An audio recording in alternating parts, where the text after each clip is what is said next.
For weeks, I've been advocating a pause in the fighting for two purposes: to increase the assistance getting into the Gaza civilians who need help and to facilitate release of hostages. Pemerintahan Amerika Serikat baru-baru ini dilaporkan tengah dilanda perpecahan internal akibat ketidakmampuan mengatasi konflik antara Israel dan Palestina. Dalam rapat di Gedung Putih, Presiden Amerika Serikat Joe Biden menganjurkan solusi dua negara. Anjuran tersebut secara tidak langsung menunjukkan bahwa Amerika Serikat siap mengakui kemerdekaan Palestina. Pemerintah Presiden Amerika Serikat Joe Biden baru-baru ini dilaporkan tengah dilanda perpecahan internal. Hal ini terkait dengan perang di Gaza antara Hamas dan pasukan Israel atau IDF. Perpecahan itu disebutkan karena ketidakmampuan untuk mencapai kesepakatan mengenai solusi konflik Israel-Palestina.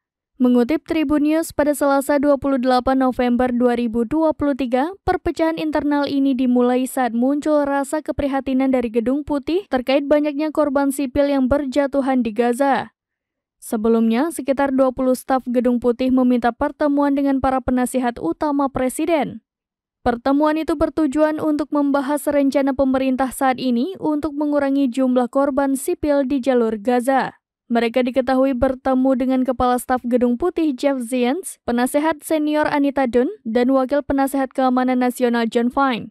Para pejabat Amerika Serikat di Gedung Putih itu disebutkan mendorong Israel untuk meminimalkan jatuhnya korban sipil. Biden dan para penasihatnya menganjurkan two-state solution atau solusi dua negara terhadap konflik yang sedang berlangsung.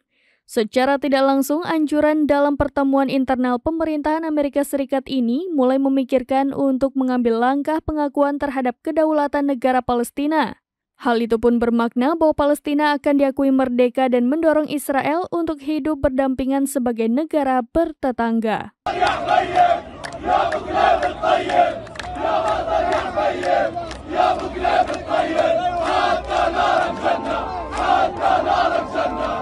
Demikian informasi terkini Syedaralun. Saksikan terus berita lainnya di kanal YouTube Serambi News, website dan Facebook serambinews.com. Download Tribun X sekarang, menghadirkan lokal menjadi Indonesia.